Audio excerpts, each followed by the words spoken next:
बिस्मिल्लाहिर्रहमानिर्रहीम, अस्सलाम वालेकुम। Welcome to Asha's kitchen. आज हम बना रहे हैं दाल मखनी। इसकी बिल्कुल इजी रेसिपी मैं आपसे शेयर करूंगी। इसके सारे इंग्रेडिएंट्स आपके घर में ही मौजूद होंगे। ये बिल्कुल ही आसान है बनाने में और खाने में बहुत ही मजेदार।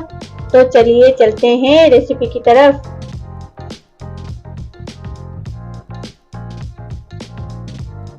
बिस्मिल्लाहिर्रहमानिर्रहीम, 1 कप हमने दाल ली है येलो वाली और 3/4 कप हमने ये रेड वाली दाल ली है। इसको अच्छे से धोकर भिगोकर हम रखेंगे आधे घंटे के लिए। दाल को हमने अच्छे तरीके से धो दिया है और इसको भिगो के रखेंगे आधा घंटा के लिए। एक पैन लेना है, उसमें पानी डाल दें।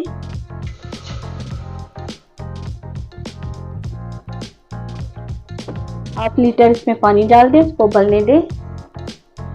1/4 टीस्पून इसमें हल्दी डाल दें। साल्ट टेस्ट डालते हैं इसमें। अब इसमें दाल डाल दें, इसको हमने धोकर भिगो के रखा था। अब इसको कवर कर दें जब तक दाल अच्छे तरीके से गल जाए। फ्लेम को मीडियम टू लो पर रखना है। पैन में ऑयल डाल दें, 1/2 कप। एक प्याज लेना है मीडियम साइज का, उसको चॉप करके इसमें डाल दें।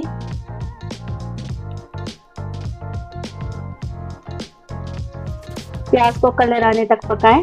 फ्लेम को मीडियम टू लो पर रखें।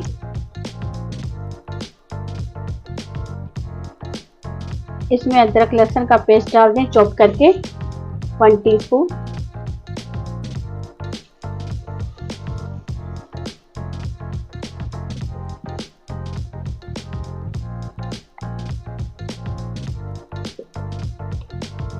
इसको मिक्स करें।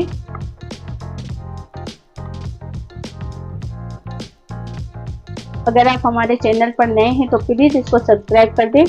अगर आपको हमारी रेसिपी पसंद आ रही है तो इसको लाइक करें, शेयर करें और कमेंट कर दें। अब इसमें टमाटर डाल दें, 2 बड़ी साइज के।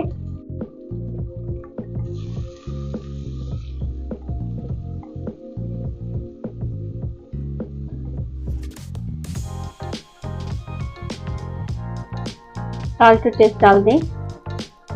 कुटी लाल मिर्च डाल दें, 1/2 टीस्पून।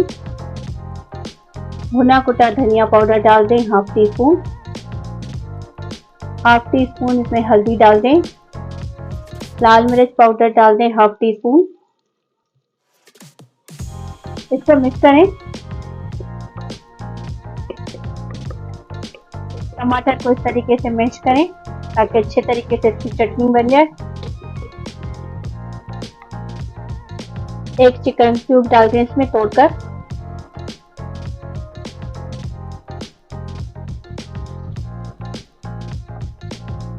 अब इसमें 1/4 टीस्पून गरम मसाला पाउडर डाल दें।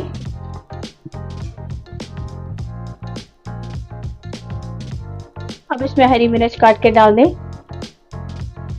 1 बड़ी साइज का।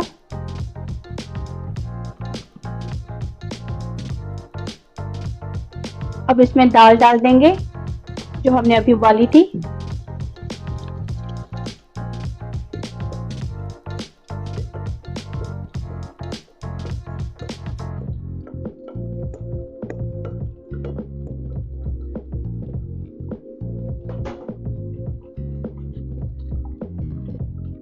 इसको मिक्स करें।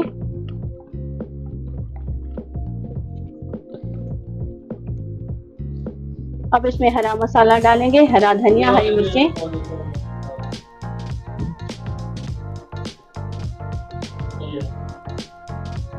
अब इसमें लेमन जूस डाल दें, 1 बड़ी साइज का लेमन है, उसका रस निकाल के इसमें डाल दें। दाल के साथ हम उसका तड़का रेडी करेंगे। प्याज डाली है हमने इसमें, 1 छोटी साइज का स्लाइस करके। उसमें लहसुन के जवे डाल दें, 5 इस तरीके से काटकर। इसमें ऑयल डाल दें, 4 टेबल स्पून।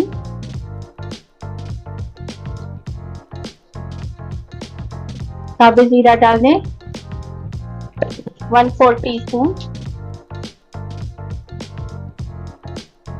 अब इसमें लाल मिर्च भी डाल दें, साबुत वाली।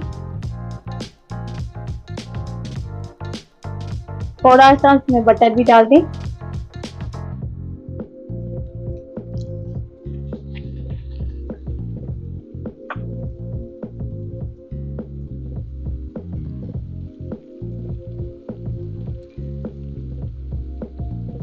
फ्लेम को बंद कर दें। अब इसको दाल में डाल दें।